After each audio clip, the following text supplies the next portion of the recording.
Convection current and just like convection current is also happen because of flow of charge. Even conduction current is also happen because of flow of charge, but conduction current will exist in conductors, but convection current will exist in does not exist in conductors. So it is going to be existed in non conductors like మనకి dielectric లో కానీ capacitor లో అనుకున్నాం కదా. Otherwise మనకి vacuum tubes ఉండేవమ్మా ఇది వరకు. సెమీ కండక్టర్ డివైజెస్ రాకముందు వాక్యూమ్ ట్యూబ్స్ టెక్నాలజీ ఉండేది. వాక్యూమ్ ట్యూబ్స్ టెక్నాలజీ విన్నాం కదా మనం. ఫస్ట్ జనరేషన్ కంప్యూటర్స్ దేంతో బిల్డ్ చేశారు విన్నారా ఎప్పుడన్నా? వాక్యూమ్ ట్యూబ్సే కదమ్మా. హలో, సెమీ కండక్టర్స్ కాన్సెప్ట్ రాకముందు వాక్యూమ్ ట్యూబ్స్ యూజ్ చేసుకున్నారు. వాక్యూమ్ ట్యూబ్స్ లో కూడా ఫ్లో ఆఫ్ చార్జెస్ జరిగేది, ఎలక్ట్రాన్స్ ఫ్లో జరిగేదమ్మా. సో ఆ electrons flow in vacuum tubes is result in convection current. Flow of charge in conductors is result in conduction current. So అదే vacuum convection currents కి మనం rho equals to అంటే flow of కరెంట్సే కదా. So convection currents JC equals to rho V అని చూసుకున్నాం. నేను చూసాం కదా కన్వెక్షన్ కరెంట్ ఎట్లా రిప్రజెంట్ చేస్తామా. Hello, rho v into E అని చూసుకున్నాం. So we have seen convection current density as well as conduction current density J and J. So now we are going to see about continuity equations. Yeah, equation of continuity. Screen కనిపిస్తుందమ్మా? Yes sir.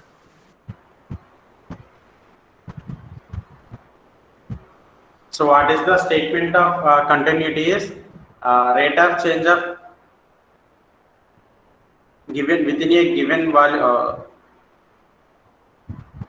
rate of change of a charge within a given volume is equal to the net outflow of the current. అందువల్ల ఒక volume లో charge ఎంత change అవుతుందో అంటే sorry, for example consider a volume. So this is volume. In this volume charge is going to be changes, either it is positive charge or negative charge. Negative charge అంటే electron E minus తోటే కదా indicate చేసుకుంటాం.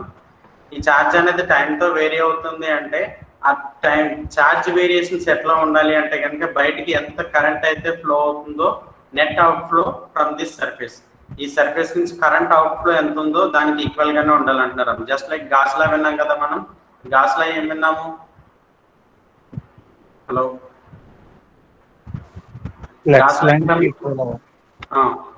electrical flux passing through any surface is equal to the total charge enclosed by that surface. లోపల surface లో ఎంత charge అవుతుందో దాన్నే gas లా అనుకుంటాం. మనకి కంటిన్యూటీ ఈక్వేషన్ కూడా అట్లానే డిఫైన్ చేయొచ్చమ్మా. Time rate of decrease of charge within a given volume is must equal to the net out flow from the current. అంటే ఇందులో చార్జ్ అనేది డిక్రీజ్ అవుతుంది అంటే చార్జ్ ఎట్లా డిక్రీజ్ అవుతుంది? బయటకి కరెంట్ ఫామ్ లో మూవ్ అయితేనే కదా ఇన్నర్ గా వాల్యూమ్ చార్జ్ డెన్సిటీ అనేది రిమూవ్ అవుతుంది. హలో, లోపల ఉన్న చార్జ్ మొత్తం బయటకు ఫ్లో అయితేనే కదా మా వాల్యూమ్ చార్జ్ డెన్సిటీ రోవి డిక్రీజ్ అయిపోతూ ఉంటుంది లోపల. ఈ సర్ఫేస్ మీద కరెంట్ ఎప్పుడైతే ఫ్లో అవుతుందో కరెంట్ సర్ఫేస్ మీదకి ఎప్పుడు ఫ్లో అవుతుంది? ఈ చార్జ్ అనేది మూవ్ అవ్వాలి. చార్జ్ అనేది ఎక్కడ మూవ్ అవుతుంది? ఇన్నర్ గా వాల్యూమ్ లో చార్జ్ ఉంటే కనుక that charge is going to be moving across a surface, then movement of charge will gives the current. So ఎప్పుడైతే కరెంట్ ఫ్లో అవుతుందో inner volume charge density rho v అనేది తగ్గిపోతూ ఉంటుందమ్మా. అర్థమవుతుందా?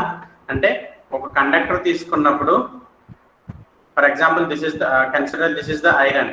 ఎప్పుడైతే ఈ ఐరన్ మనం పాజిటివ్ ఒక సోర్స్ ఇచ్చామో, positive terminal negative terminal connect చేసామో, ఇక్కడ ఈ మధ్యలో ఉన్న చార్జ్ ఇన్నర్ చార్జ్ అంతా ఇక్కడ బయట కరెంట్ ఫామ్ లో వచ్చేస్తుందమ్మా. అంటే ఆన్ ద సర్ఫేస్ చార్జ్ అంతా మూవ్ అవుతుంది. విత్ ఇన్ ద లోపల ఏమవుతుందంటే with in the surface with in the volume it is going to B charge అనేది నలిఫై అయిపోతుంది. అర్థమవుతుందా? హలో, మనం ఒక వైర్ తీసుకున్నా ఏం తీసుకున్నా లోపల ఇంక మనం ఎప్పుడైతే పవర్ సప్లై ఇచ్చామో ఆ లోపల ఇంకా ఛార్జ్ అనేది ఉండదమ్మా. కంటిన్యూటీ ఈక్వేషన్ అదే చెప్తుంది. ఈ ఛార్జ్ మొత్తం ఎక్కడికి వచ్చేస్తుంది? సర్ఫేస్ ఆఫ్ ద కండక్టర్కి వచ్చేస్తుంది. Inside the conductor charge is going to B 0. Inside the conductor charge అంతా 0 అయిపోయి మనకి ఆ సర్ఫేస్ మీదకి వచ్చేస్తుంది. మనం ఫర్ ఎగ్జాంపుల్ మీకు ఇంకా ఈజీగా అర్థం కావాలంటే ఒక ఎలక్ట్రికల్ వైర్ తీసుకున్నాం. మనకి పవర్ లైన్ వైర్స్ ఉన్నాయి కదా, ఈ వైర్లో ఎప్పుడైతే మనం పాజిటివ్ టెర్మినల్ కనెక్ట్ చేసామో అప్పుడు ఏమవుతుంది? ఇక్కడ ఉండే ఛార్జ్ అంతా ఈ సర్ఫేస్ మీదకి వచ్చేస్తుంది. సర్ఫేస్ మీదకి వచ్చేసి కరెంట్ ఫ్లో అవుతుంది. సో ఇన్నర్ ఆ వైర్ మధ్యలో ఏంటంటే ఛార్జ్ అనేది 0 అయిపోతుంది. ఛార్జ్ 0 అయిపోతుంది అంటే డెన్సిటీ 0 కదా, అంటే రో వి అనేది 0 అయిపోతుంది. అంటే రో వి అనేది రెడ్యూస్ అవుతూ ఉంటుంది. కరెంట్ ఫ్లో పెరిగే కొద్దీ రో వి అనేది రెడ్యూస్ అవుతూ ఉంటుంది. That is the what continuity equation states. మీ ఇప్పటికన్నా అర్థమైందా లేదా? ఇప్పుడు చూడండి, దాన్ని మ్యాథమెటికల్ ఫామ్ రిప్రజెంట్ చేయాలి అనుకుంటే కనుక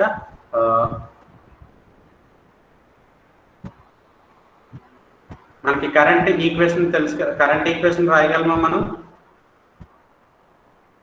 ఫర్ ఎగ్జాంపుల్ లెట్ జే ఒక నిమిషం అమ్మా.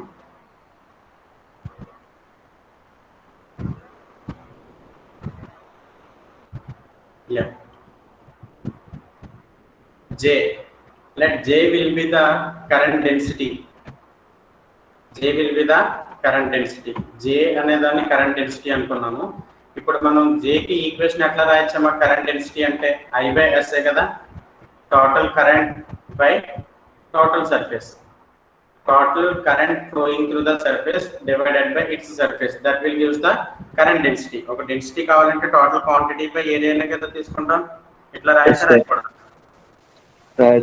సో అదే రాసాం. సో రివర్స్ లో రాయాలి అనుకుంటే కనుక మనం కరెంట్ ఎట్లా రాయొచ్చు? లేదంటే దీన్ని dq/ds అని కూడా రాయొచ్చు. సో di/ds అని రాయొచ్చు, అవునా కదా? Hello. yes sir. yeah. so again di, now di equals to ఇది ఈ రిలేషన్ మనం చాలా సార్లు యూజ్ చేసుకుంటున్నాం ఇలాంటిది. So di equals to j into ds అని రాస్తున్నాం. సో ఇప్పుడు మనకి టోటల్ కరెంట్ రావాలంటే in terms of current density తో ఎట్లా రిప్రజెంట్ చేసుకుంటాం? Now take integrals on both sides. Therefore I equals to surface integral కదా వస్తుంది, surface integral of j dot ds. Surface integral of j dot ds అంటే ఒక conductor తీసుకుందాం. ఆ conductor మీద for example this is iron slab. ఒక iron piece ని consider చేసుకున్నాము. దీంట్లో ఇదంతా ఛార్జే ఉంటుంది. కానీ ఎప్పుడైతే మనం ఎక్స్టర్నల్ ఎనర్జీ ఇచ్చామో ఆ ఎనర్జీ ఇచ్చినప్పుడు ఛార్జ్ అంతా ఆన్ ద సర్ఫేస్ మీదకి వచ్చేస్తుంది. ఇంకా కండక్టర్ లోపల ఛార్జ్ అనేది ఏమి ఉంటుంది, ఇంకా అంతా వ్యాలెన్సీ సెల్ లోకి వచ్చేస్తున్నాయి ఫ్రీ ఎలక్ట్రాన్స్ అనేవి. ఇన్సైడ్ ఏమి ఉండవమ్మా. సో ఎప్పుడైతే ఛార్జ్ ఇలా పైకి వచ్చి ఐదర్ పాజిటివ్ ఛార్జ్ కానీ నెగిటివ్ ఛార్జ్ కానీ, డెఫినెట్లీ ఇట్ ఈస్ కండక్టర్ లో మనకి నెగిటివ్ ఎలక్ట్రాన్స్ ఉంటాయి కాబట్టి నెగిటివ్ ఛార్జ్ ఉంటుంది. ఐడియల్ గా కూడా మనకి అడ్జస్ట్ అయ్యేది ఎలక్ట్రాన్ నెగిటివ్ ఛార్జ్ అడ్జస్ట్ అవుతుంది. సో ఇప్పుడు ఈ ఛార్జ్ సర్ఫేస్ మీదకి ఛార్జ్ ఫ్లో అవుతూ ఉంటాయి కనుక మనకి కరెంట్ కూడా సర్ఫేస్ మీద ఉంటుంది. ఇంటర్నల్ కండక్టర్ అసలు ఎగ్జిస్ట్ అవ్వదు. Current exist only on surface of the conductor. So దానికి ఈక్వేషన్ ఏంటంటే, సో సర్ఫేస్ ఇక్కడ ఈ వాల్యూమ్, డెఫినెట్లీ ఈ కండక్టర్ కూడా ఎంతో కొంత వాల్యూమ్ ఉంటుంది కాబట్టి ఈ అప్పర్ సర్ఫేస్ నే కన్సిడర్ చేస్తున్నాం కాబట్టి మనం క్లోజ్డ్ సర్ఫేస్ కింద తీసుకుంటున్నాము. ఈ క్లోజ్డ్ ఇంటిగ్రల్ కూడా మెయిన్ రీజన్ అదే రాయడానికి. So I equals to surface integral of closed surface integral of j dot ds. ఇట్లా రాయచ్చా రాయకూడదా? Okay. And one more thing, మనకి కరెంట్ ఈక్వేషన్ నుంచి మనకి ఏం తెలుసమ్మా? కరెంట్ ఫ్లో ఆఫ్ చార్జే కదా. ఇంకొక ఈక్వేషన్ ఉంది కరెంట్ కి. సో అదే ఈక్వేషన్ ఇక్కడ మెన్షన్ చేసాను చూడండి. సో మైనస్ dq బై, అంటే లోపల dq అంటే ఇన్నర్ చార్జ్ ఎంత ఉంది. So dq by dt, generally current equation is dq by I equals to dq by dt. ఆ q అనేది ఏంటి? కండక్టర్ లోపల ఎంత చార్జ్ ఉందో దాన్ని q అనుకుంటున్నాం. సో జనరల్లీ దాన్ని q ఇన్ రాసాము. అర్థమవుతుందా? ఈ టూ ఈక్వేషన్స్ అదే అమ్మా. కరెంట్ అవుట్ ఈక్వేషన్ I ఎలా రాసాము అంటే j dot ds కింద ఎట్లా రాసాము అంటే these three steps you need to remember. Okay. ఈ స్లైడ్ లో ఇంకా డౌట్ లైన్ లేవు కదమ్మా. I equals to I ని j dot ds కింద ఎందుకు రాసాము, మైనస్ dq by dt కింద ఎందుకు రాసాము, అర్థమైంది కదా? Again see this equation, see this why this point, this is this formula. Again, this is surface integral, that is closed surface integral. So closed surface integral j dot ds. దీన్ని మనం divergence theorem నుండి divergence theorem use చేసి volume integral. Very good, very good. So divergence theorem అంటే ఏంటి? Surface integral of A dot DS. ఇక్కడ A అనేది ఒక vector అయితే కనుక ఏ డాట్ డిఎస్. దీన్ని ఎట్లా రాయొచ్చు? Open volume integral, this should be the closed surface integral. So this is equals to open volume integral. So volume integral of divergence of a del dot a bar కింద రాయొచ్చు. Very good. So del dot a bar కింద రాసాము. Same equation అట్లనే రాసాము. So surface integral of j dot ds is equals to volume integral of del dot dv. So this equation is modified using divergence theorem. So దీన్ని ఒక side కొంచెం ఇది అలా side కొంచెం again take this equation. ఈ equation కి some sort of modification చేయొచ్చమ్మా. So we are going to this is the statement of continuity equation. So now we are going to try to give the a mathematical final form of mathematical representation for continuity equation. Again next step చూడండి.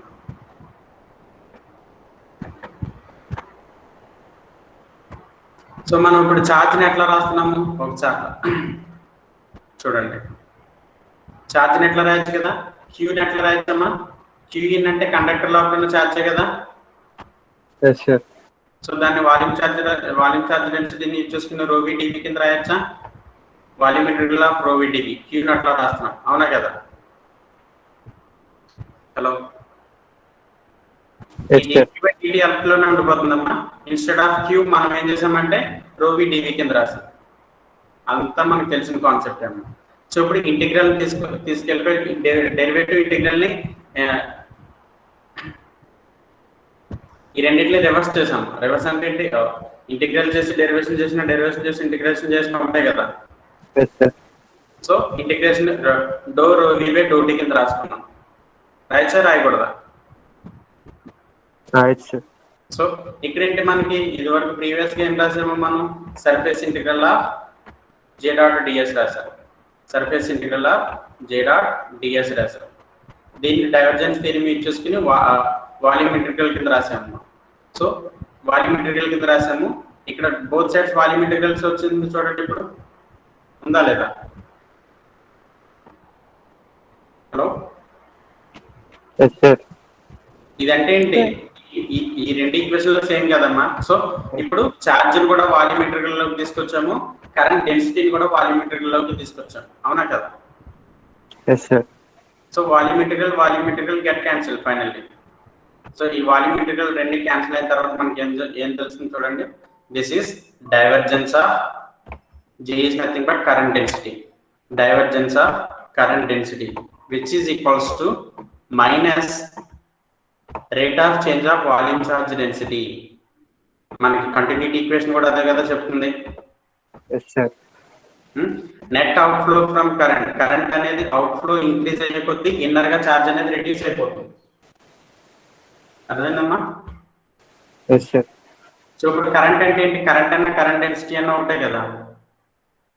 Net out flow of current అన్న current density అన్న ఉంటాయి. అంటే current density అంటే ఏం చెప్తుంది? ఒక particular ఏరియాలో కరెంట్ ఎంత అవుట్ ఫ్లో అవుతుంది, that is nothing but current density. So a divergence of current density is nothing but a decrease of rate of change of volume charge density. అంటే ఒక conductor నుంచి బయటికి కరెంట్ అనేది ఎంత out flow అవుతుంది అంటే కనుక ఆ ఇన్నర్ గా చార్జ్ డెన్సిటీ ఎంత రిడ్యూస్ అవుతుందో కరెంట్ అనేది అంత ఫ్లో అవుతుంది, బయటికి ఫ్లో అవుతుంది. Which is continuity equation is also similar to the Gauss equation. Hope everyone got this one. Yes sir. Continuity equation ante. Hello. Yes sir. Okay. So next we can see Poisson's equation and Laplacian equation.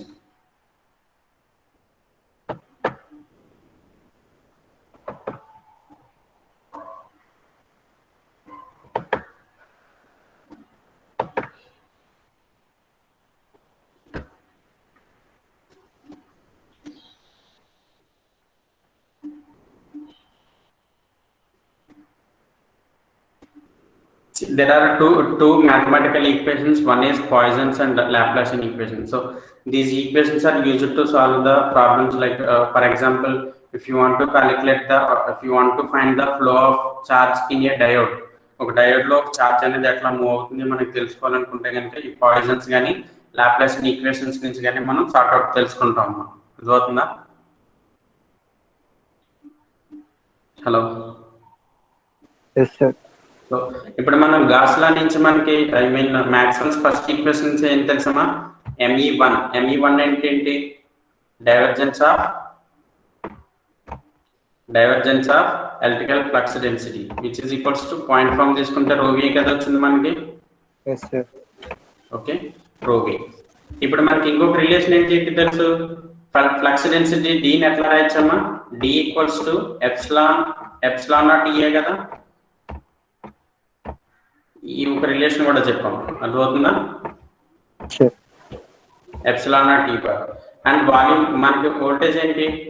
Voltage ని ఎట్లా రాయొచ్చు? V equals to minus E dot DL అనుకోండి. అవునా కదా, నిన్నటి class లో కూడా check చేసుకున్నాం. Potential equals to E dot DL line integral అని రాసుకున్నాం. అవునా కదా? హలో. దీని నుంచి ఇంకొక రిలేషన్ ఉందమ్మా. అంటే ఏంటి? Electrical field equals to reverse లో తీసుకుంటే కనుక ఈ డిఎల్ అటువైపుకి వెళ్ళిపోతే మనకి dx dy dz కింద అవుతుంది కాబట్టి మనకి గ్రేడియంట్ అయిపోతుంది. That is nothing but minus del V. Del dot వికి డెల్ వికి చాలా డిఫరెన్స్ ఉందమ్మా. అర్థమవుతుందా? డాట్ ఉంటే ఇది డైవర్జెన్స్ అవుతుంది. అవునా కదా? This operation is called divergence operation. అదే డెల్ వి ఉంటే అది గ్రేడియంట్ ఆపరేషన్ అమ్మా. So electric field is nothing but negative gradient of potential. So this is one relation. ఇక్కడ వరకు క్లియర్ కదా? డౌట్ ఉందా? No. So now replace D in terms of E, flux density in terms of electrical field. So electrical field replace చేసిన తర్వాత del dot E equation ఎట్లా modify అవుతుందో చూడండి. Del dot epsilon electrical field E. ఇక్కడ చేసింది ఏం లేదమ్మా, ఒక D ఫార్ములానే సబ్స్టిట్యూట్ చేసాం. D in terms of electrical field which is equals to ρV.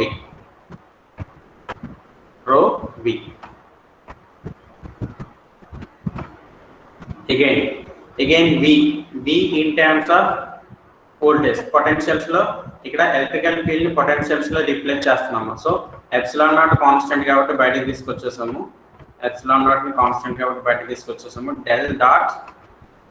Del dot E is nothing but electrical field in terms of potentials. E is nothing but negative gradient of potential is nothing but electrical field. So minus of del of E, V.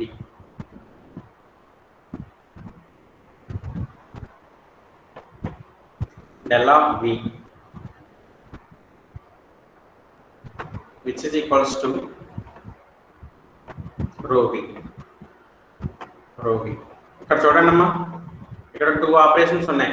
Del dot అంటే gradient అవుతుంది, del dot అంటే divergence అవుతుంది, del V అంటే gradient అవుతుంది. అంటే ఏంటి? Divergence of gradient of potential. అర్థమవుతుందా? Hello. Divergence of gradient of potential. So మనకి ఇక్కడ దీనికి ఫైనల్ గా ఒక వెక్టర్ క్యాలిక్యులస్ నుంచి ఇలాంటి ఆపరేషన్ ఎప్పుడైనా ఉంటుంది అంటే డైరెక్ట్ గా డెల్ స్క్వేర్ వి రాయొచ్చు. ఈ minus and this epsilon naught I'm going to bring this side. So del square V equals to minus ρV by epsilon naught. This is what Poisson's equation. దీన్నే Poisson's equation అంటారు. అర్థమవుతుందా? Hello. Del square V minus ρV by epsilon naught which is nothing but Poisson's law. అర్థమైందమ్మా? Poisson's equations. Poisson's కానీ Poisson's equation కానీ. Is it clear? Yes, sir. And one more thing, Laplacian equation. So Laplacian equation is defined for pure conductors అన్నమాట.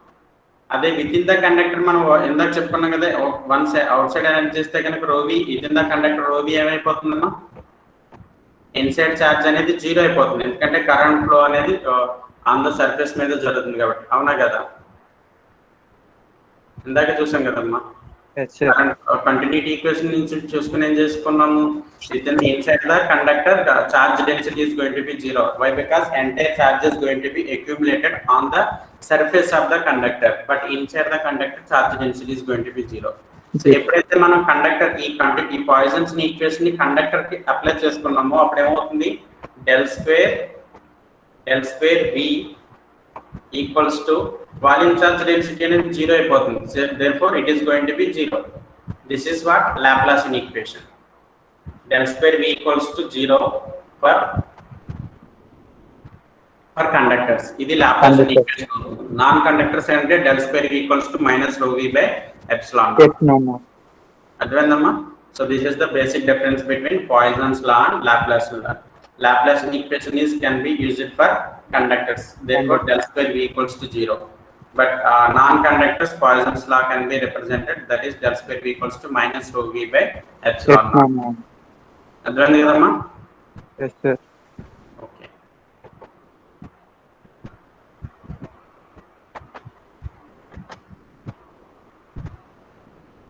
See, this is del square V is nothing but Laplacian equation. Next, capacitance. So can anyone tell me what is capacitance? Oh, sorry, what is capacitor? How capacitor will work? How to construct a capacitor? So if you want to construct a capacitor, we need to bring two conductors, which are in equal length and equal area. ఒక capacitor ని ఎట్లా construct చేస్తారంటే కనుక parallel plates, two plates compulsory, two conducting plates compulsory కావాలన్నమాట. అర్థమవుతుందా? Hello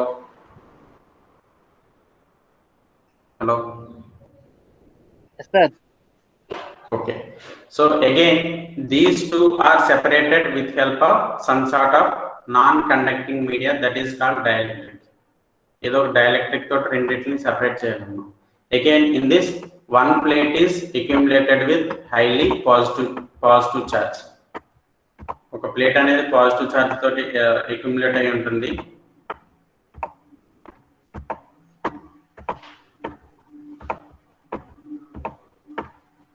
Again, remaining another plate is going to be accumulated with negative charge.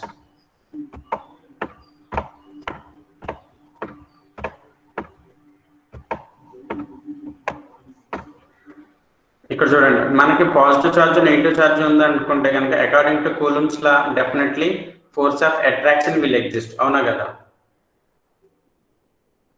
Hello, coulombs లా ఏం చెప్తుందమ్మా? Attractive ఫోర్సే కదా. So force lines will always starts from positive charge. అంటే force lines అనేది positive charge నుంచి negative ఛార్జ్కి reach అవుతాయమ్మా. ఎప్పుడైతే force lines ఉన్నాయో definitely మనకి electrical field అనేది create అవుతుంది కదా. Electrical field is nothing but how much force is going to B apply on this charge. ఈ నెగిటివ్ ఛార్జ్ మీద పాజిటివ్ ఛార్జ్ వల్ల ఎంత ఫోర్స్ అప్లై అయింది అనుకుంటే కనుక మనకి definitely that will gives electrical field. అవునా కదా? Hello, Yes sir. సో ఇక్కడ ఫిజికల్ గా ఈ రెండింటికి కాంటాక్ట్ లేకపోయినా సరే, so definitely electrical field is going to be created. Electrical field create అవడం వల్ల మనకి ఆబ్వియస్లీ మనకి కరెంట్ ఫ్లో అనేది జరుగుతుందమ్మా. అర్థమైందా? Hello, Yes sir. సో ఇప్పుడు ఫర్ ఎగ్జాంపుల్ ఇక్కడ మనం 10 volts ని కండక్ట్ చేసాం అనుకోండి. ఇక్కడ 10 volts ని కండక్ట్ చేస్తే కనుక ఈ ఎలక్ట్రికల్ ఫీల్డ్ ఎక్కడి వరకు ఛార్జ్ అవుతుందంటే మనకి ఈ 10 volts వరకు ఛార్జ్ అయిపోతుంది అన్నది. అర్థమవుతుందా? ఈ టూ ప్లేట్స్ మధ్య కంపల్సరీ మనం ఇన్పుట్ ఎంత ఇచ్చామో అంత 10 volts వరకు ఛార్జ్ అయిపోతుంది. సో దెన్ ఫ్లో మనకి ఇది షార్ట్ సర్క్యూట్ కింద ఫామ్ అయ్యి మనకి కరెంట్ అనేది ఫ్లో అవుతుంది. అర్థమైందా? Yes sir. సో అందుకనే మనకి ఈ కెపాసిటర్స్ కానీ ఎప్పుడన్నా మనం ఫర్ ఎగ్జాంపుల్ ఒక ఎల్ఈడీస్ చూడండి, లైట్ ఎమిటింగ్ డయోడ్స్ ఉంటున్నాయి కదా. Hello, Yes sir. ఈ లైట్ ఎల్ఈడి డయోడే కాబట్టి డయోడ్ లో కూడా కొంచెం కెపాసిటివ్ నేచర్ ఉంటుందమ్మా. ఆ కెపాసిటివ్ నేచర్ ఉండడం వల్లే మనకి ఇక్కడ 10 volts అప్లై చేసాము.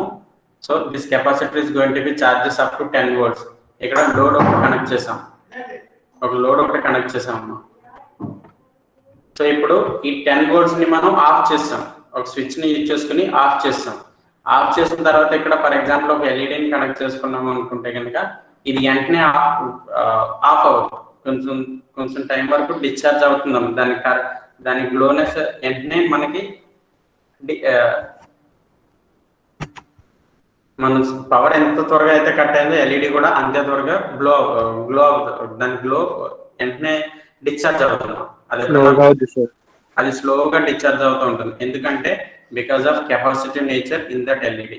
ఆ కెపాసిటివ్ నేచర్ వల్ల ఏమవుతుంది, ఇన్పుట్ ఎంత వోల్ట్స్ అయితే ప్రొవైడ్ చేస్తుందో అంత వోల్ట్ వరకు ఛార్జ్ అయిపోతూ ఉంటుందమ్మా. ఛార్జ్ అయినాక అది ఈవెన్ సోర్స్ మనకి లేకపోయినా సరే ఈ ఛార్జ్ అయ్యి ఉంది కాబట్టి అది ఎంతవరకు ఛార్జ్ అయిందో అది డిశ్చార్జ్ అయ్యేంత వరకు ఎల్ఈడి గ్లోలోనే కనిపిస్తూ ఉంటుంది. అర్థమైందా? Likewise, here we can see different types of capacitors.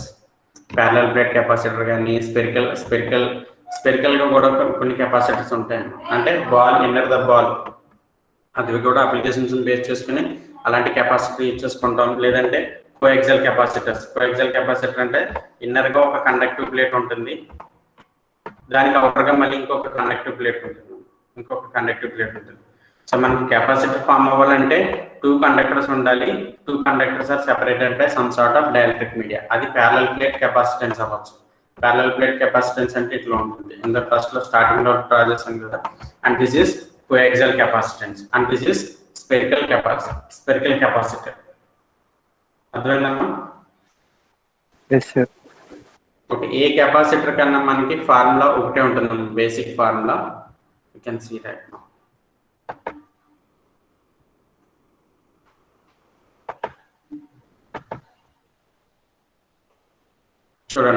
For any capacitor, this is the basic formula. What is that? C equals to Q by V.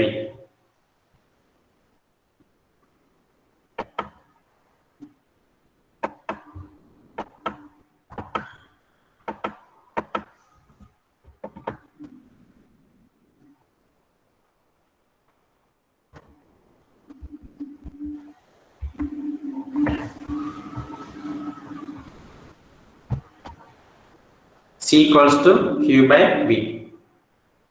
This is the basic formula where C is nothing but capacitance and capacitance will use the total charge by voltage. V is nothing but potential difference or voltage. అర్థమవుతుందా? Yes sir. Yeah. So ఇప్పుడు మనం charge ని ఎట్లా రాయొచ్చు?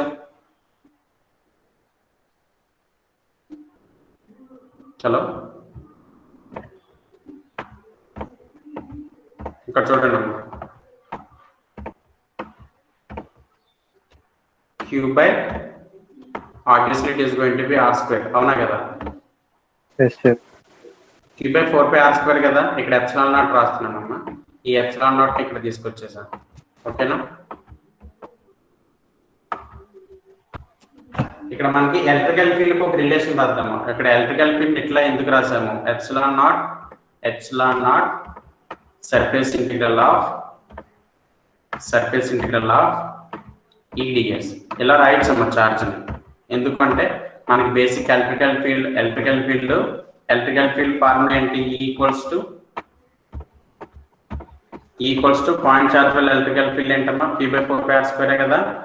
Q by 4 pi epsilon naught R square. Epsilon naught అనేది ఇక్కడ conductor అదే medium యొక్క క్వాంటిటీని ఇండికేట్ చేస్తుంది కాబట్టి ఎప్సిలాన్ నాట్ ఇక్కడ తీసుకొచ్చాను అన్నమాట. So epsilon not electrical field is equals to ఇక్కడ ప్రపోర్షనాలిటీలో తీసుకొచ్చేస్తే కనుక Q by R into R కదా. R into R అంటే ఏంటమ్మా? ఫర్ ఎగ్జాంపుల్ ఇది 2 డిఫరెన్స్ స్క్వేర్ కింద అనుకోండి. R స్క్వేర్ అంటే ఏంటి? ఏరియా కదా. సో ఏరియా అయినప్పుడు Q by S రాయొచ్చా రాయకూడదా? yes, which is equals to epsilon naught E. Epsilon naught E. E. So ES ఇక్కడ dq by ds obviously రాసుకోవచ్చు కదా, dq by ds. అర్థమైనా? హలో. Yes, sir. నౌ ఇక్కడ so ఇప్పుడు చూడండి dq ని ఎట్లా రాయొచ్చు, dq equals to epsilon naught electrical field into ds. Total integral తీసుకుంటే మనకి టోటల్ ఛార్జ్ వచ్చేస్తుంది. Therefore total q equals to ఈ ఈక్వేషన్ రాసుకోవచ్చాము, epsilon naught line integral surface integral of E dot ds. అవునా కదా? Yes, sir. ఇంకొక relation చెప్పుకున్నాం కదా మనకి, నిన్న పొటెన్షియల్ డీల్ చేసినప్పుడు చెప్పుకున్నాం. So V by L is nothing but electrical field E. So V by L అంటే dV by dl రాయొచ్చు. So then dV equals to differential potential energy equals to E dot dl.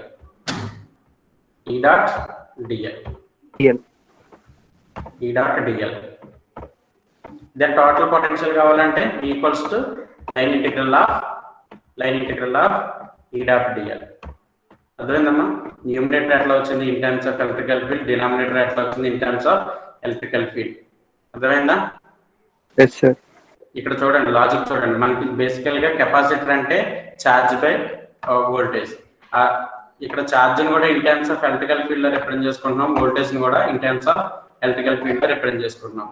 So this is the basic formula for capacitance, whether that capacitance is parallel plate capacitance or spherical capacitance or coaxial capacitance.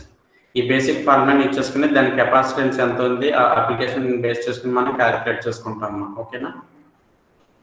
ఇక్కడ చూడండి parallel plate capacitance చూడండి. So parallel plate capacitance ఎట్లా connect అయి ఉంటుంది, ఇదంత important కాదు. అర్థమవుతుందా?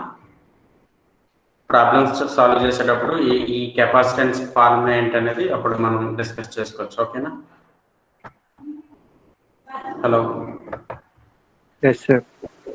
Okay, so by this entire first unit is going to be completed. ఒకసారి సిలబస్ ఏమన్నా చెక్ చేసి ఇంకా కాన్సెప్ట్స్ ఏమన్నా మనం లెఫ్ట్ చేసామేమో ఒకసారి చెక్ చేసి చెప్పండి. ఓకేనా? Hello. Yes, sir. So from next class we can start with fourth unit. Fourth unit మనకి